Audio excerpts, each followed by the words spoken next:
on for the last few weeks, I guess, to protect flooding from West Tennessee? Okay. Of course, if we go back to late February time frame, we started getting some heavy rains that seemed to be every few days, every 3, 4, 5 days apart.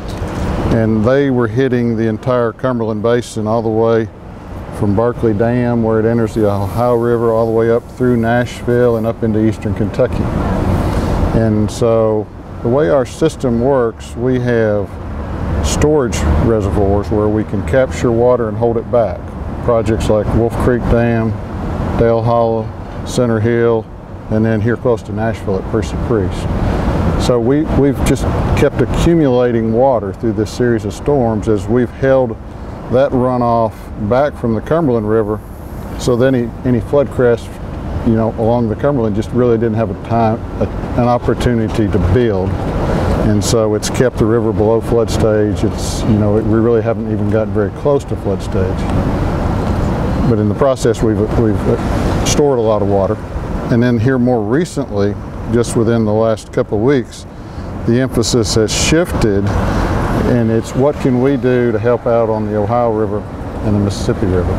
So we did something pretty drastic in that we went to near zero, or in some cases zero flows from these storage projects, held that water back off of the Cumberland River, which kept it ultimately out of Lake Barkley. And that was important because the Corps operates Lake Barkley and TVA operates Kentucky Lake, and we were both holding back water through an effort that was coordinated by our division office up in Cincinnati. So Barkley and Kentucky are really the last line of defense for the Ohio and the Mississippi as far as holding water back. Cairo, Illinois is the gauge point that's critical. So we were holding back all that we could. So another thing we're seeing now is we're at a record pool level, reached a record pool level at Lake, the highest the lake's ever been since it was impounded. And the new record is about 2.5 feet higher than the previous record. So that's causing problems for folks along both lakes. It's we've heard some of the stories coming out of the Stewart County, Montgomery County area, because they're seeing the effects of those high lake levels.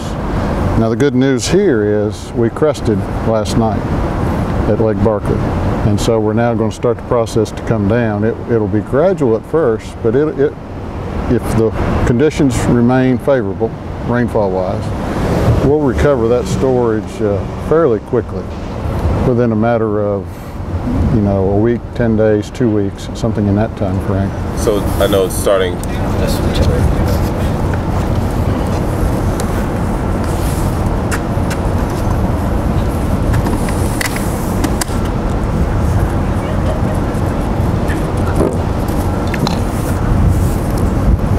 bad it's not like a big bush right here. Yeah, well, we need a break, don't we? All right. Okay. So starting tomorrow, you all will explain what you all will be doing and how will that affect.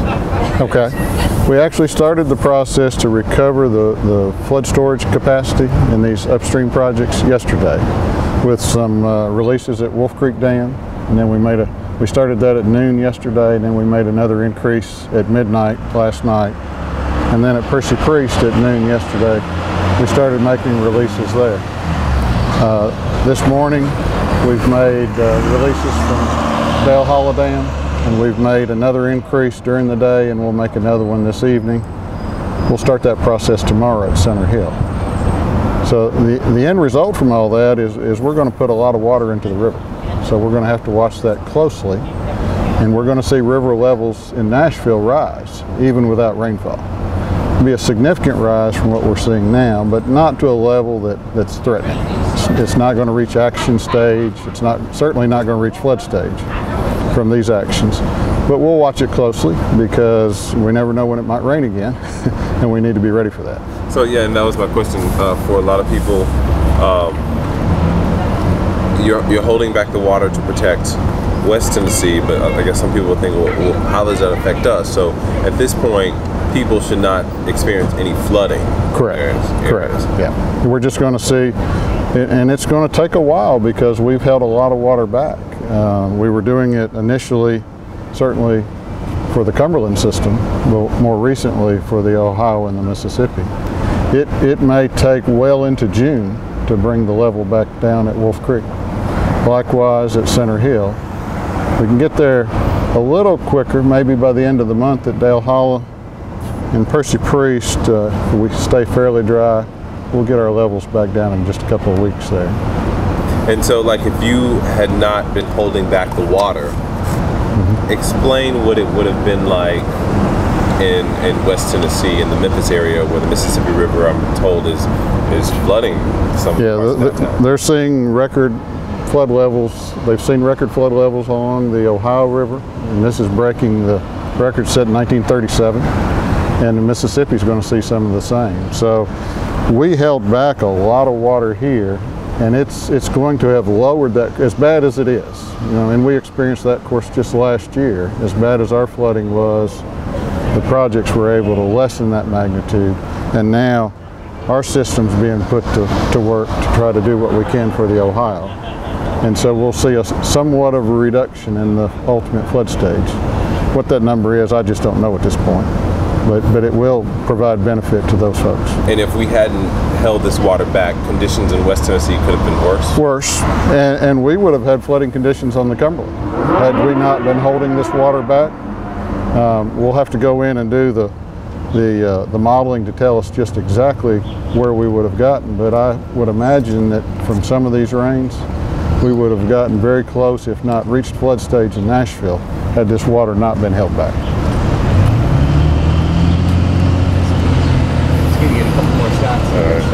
Okay. And so I'm gonna let this go. Yeah, I've got it down. But so the blue, what is the difference between the blue and the red? Yeah, good question. I didn't explain that.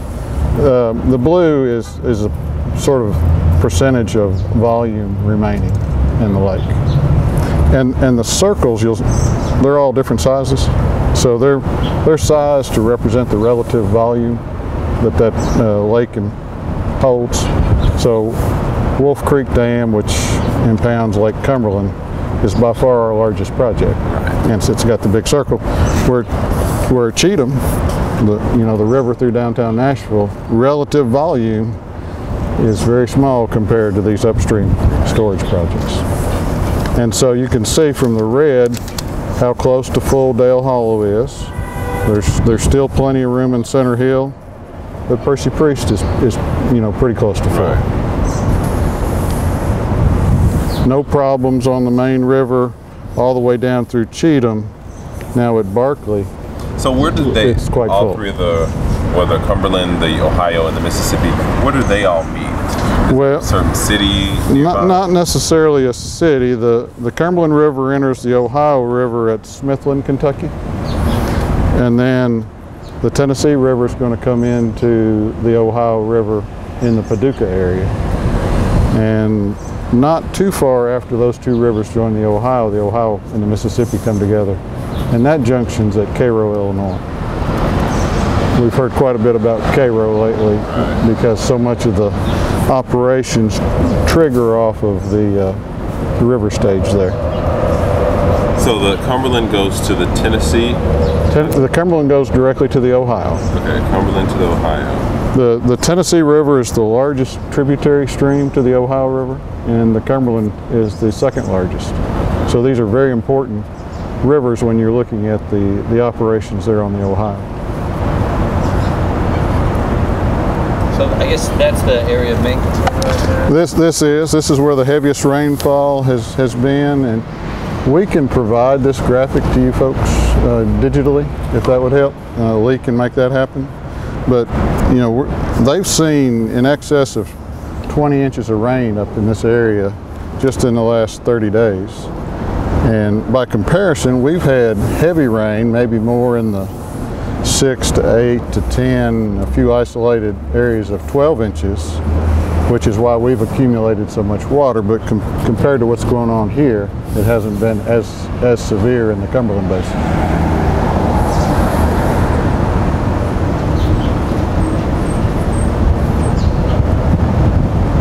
So So the Cumberland, Ohio attribute to the Tennessee, which attributes to the Mississippi, or meets up with the Mississippi. Well, I just want to make sure I'm right. yeah, well, the Cumberland comes directly into the Ohio.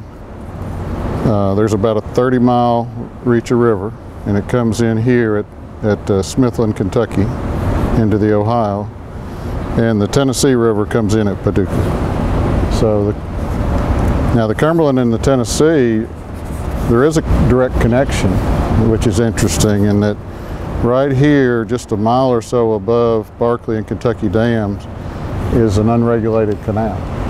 And so those two, by unregulated, there's no control, there's no gates, it's just an open conveyance.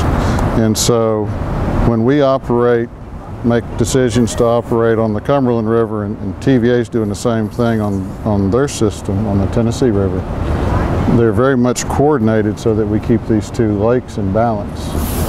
And then when we get into a flooding situation like this, there's an overall regional coordination that takes place with the Corps office in Cincinnati, Ohio, and they're working with people all up and down the Ohio River and all the way up and down the Mississippi River. But I was on a conference call just a short time ago when we had people on there all the way to New Orleans, because the effects are felt all the way down there. Wow.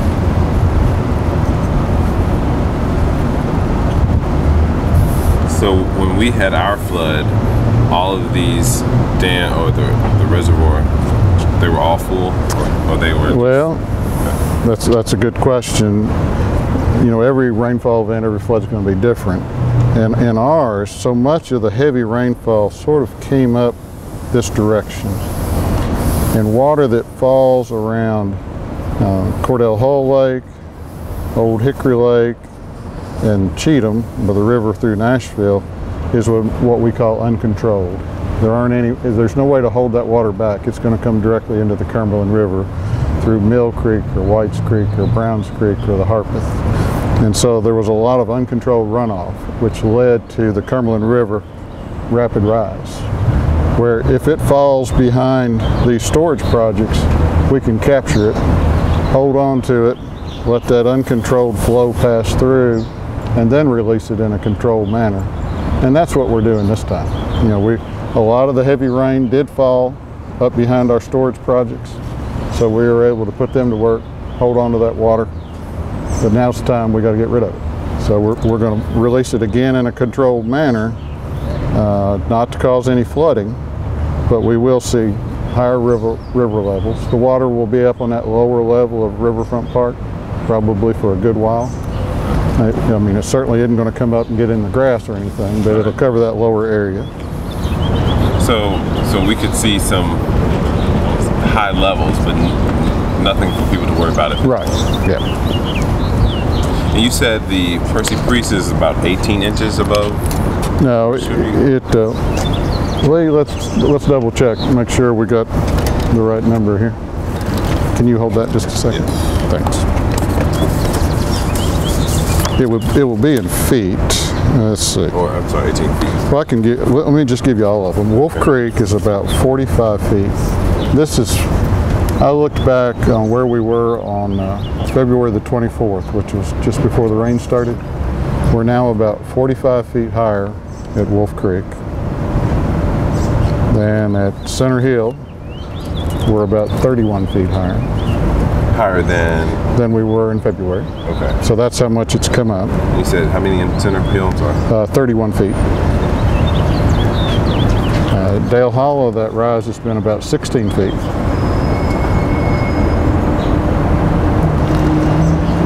And for Percy Priest, it's nearly 18 feet. Now, and that's to say? That's the water that we've held on to, right, so it won't cause problems either for us on the Cumberland River or now for the folks on the Ohio and the Mississippi. Now, we measure storage of water it's a sort of an odd unit. It's called an acre foot. And it's just what it sounds like. It's an acre of land 1 foot deep. And what we've stored since late February is about 3.2 million acre feet of water. And that's about twice as much as we were able to store last year during our flood. This is over a much longer period of time. Instead of just a few days, Right. It's a couple of months, and it also is reflective of where the rain fell. So sort of an interesting way to look at this. If we stacked that 3.2 million acre feet of water on a football field, it would be, let's see, I ran some numbers, about 593 miles tall. Sort of, or it's in rough, February, the amount of yeah, in round numbers, it's about 1 trillion gallons of water that's been held back.